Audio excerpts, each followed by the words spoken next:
Bienvenue dans l'Esprit d'Actu, je reçois aujourd'hui Hanan Karimi, porte-parole du collectif des femmes dans la mosquée.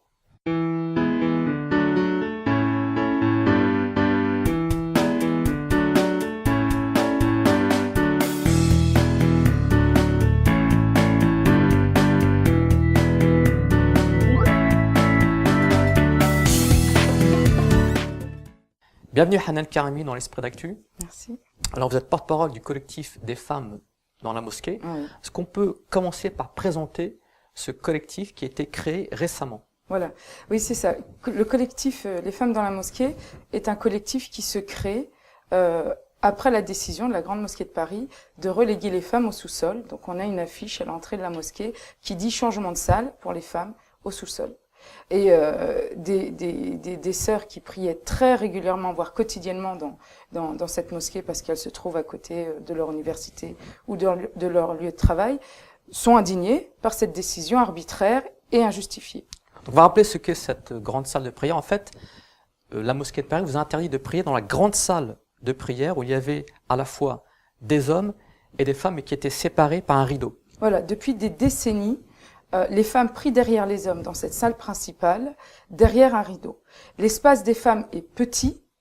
On aurait pu commencer déjà à discuter sur l'espace des femmes, mais là, carrément, le reléguer dans une salle au sous-sol où il faut passer devant les salles d'ablution des hommes, où il y a des escaliers pour les femmes âgées, etc., on trouve que la décision est injustifiée. Alors, le 21 novembre, vous vous présentez à la mosquée de Paris pour prier dans cette grande salle, la salle qui était la salle historique où avaient lieu les prières. Et là, la mosquée de Paris vous bloque physiquement. Voilà. Avant d'aller faire cette prière collective, on envoie une médiatrice qui va rencontrer l'administrateur général et lui demander les raisons de ce changement de salle pour les femmes. La raison invoquée est « les femmes sont bruyantes ».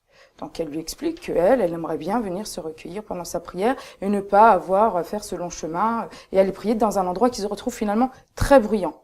Donc la salle est aménagée, mais femmes, enfants, il y a des cours. C'est une salle polyvalence plus qu'une salle de prière. Il lui dit « il n'y a pas de souci, vous pouvez venir prier derrière les hommes ». Donc on maintient notre prière collective du samedi en novembre, du 23 novembre, et on décide de rentrer prier derrière les hommes. On attend que le adhan retentisse et le gardien, si ce n'était pas le gardien, finalement l'action se serait passée de manière très très paisible. Le gardien décide de me bloquer physiquement l'entrée à la salle de prière. Je suis complètement consternée par son geste physique et donc il baisse le bras et je peux rentrer. On prie derrière. Et là, il commence à ameuter finalement les fidèles en nous insultant, en critiquant notre prière, en disant qu'on fait semblant d'être concentré. Enfin voilà, il y a vraiment déjà là une violence verbale.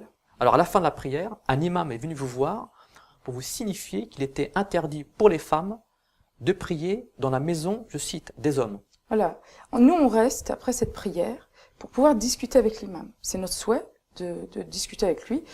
Et en fait, il vient à nous, très énervé, et nous dit « haram ». Donc, c'est illicite. C'est illicite de prier, ici c'est la salle des hommes, Beit Orjal. Et donc, une des membres du collectif qui est avec nous lui dit « mais comment vous pouvez dire que c'est haram ?» À l'époque du prophète, les femmes priaient derrière les hommes. Et à cet argument, il ne répond pas, il part un peu penaud, sans chercher à discuter avec nous. Alors, le 21 décembre, vous tentez à nouveau d'accéder à la salle de prière, et là, vous êtes victime de violences verbales et physiques. Alors, pourquoi nous retournons le 21 décembre? Parce qu'à la suite de cette action au mois de novembre, nous sommes tellement consternés par la violence verbale que nous avons subie, par l'attitude de cet imam qui rend quelque chose de licite illicite, et ça fait du tort à l'islam. On saisit l'occasion de créer une lettre ouverte que vous avez vous-même diffusée via oma.com à Dalil Boubaker, pour qu'il se positionne sur cette décision qui est prise dans la mosquée qu'il représente. Il ne vous répond pas. Il ne répond pas. Plusieurs fois, nous appelons, j'appelle moi-même, comme porte-parole, pour avoir une réponse, pour avoir une entrevue. On me dit, attendez la réponse. Au bout d'un mois, la réponse se fait attendre. On décide de rappeler qu'on est là et qu'on conteste encore cette décision. Vous avez également décidé de porter plainte. Alors, la plainte arrive après. Le 21 décembre, lorsqu'on se rend prier, en fait, ils nous attendaient parce que l'événement était public sur Facebook. Et là, on a des dizaines de frères qui nous bloquent le passage, alors que notre seul tort est de vouloir rentrer dans la salle principale, prier derrière eux.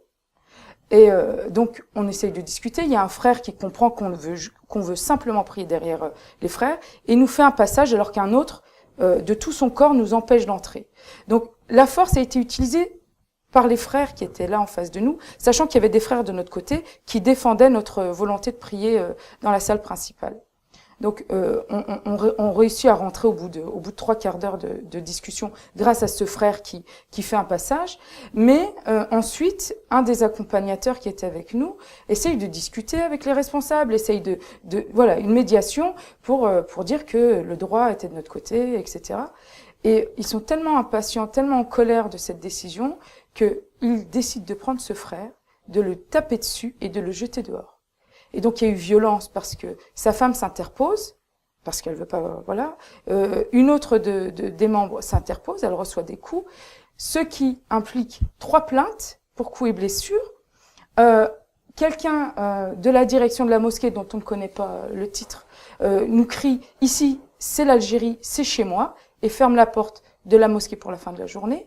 On a donc et de la violence de leur part et des propos racistes parce que le frère qui est d'origine comorienne est jeté dehors en disant « jetez ce comorien dehors ». Et quand on sait la place qu'avait Bilal, par exemple, à l'époque du prophète, on ne peut que condamner ces agissements.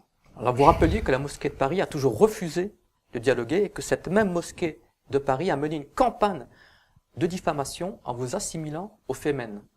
Exactement. Donc, d'abord, ils refusent de nous recevoir, n'entendent pas notre contestation. Il y a même des choses qui circulent dans l'Institut Al-Razali qui dépend de la mosquée de Paris, comme quoi les femmes sont contentes. Donc, les hommes ont décidé que les femmes étaient contentes. Il faut qu'elles restent à leur place et qu'elles soient contentes. Qu'est-ce qu'on fait de celles qui sont mécontentes de cette décision, pour qui c'est très symbolique que de renvoyer les femmes au sous-sol?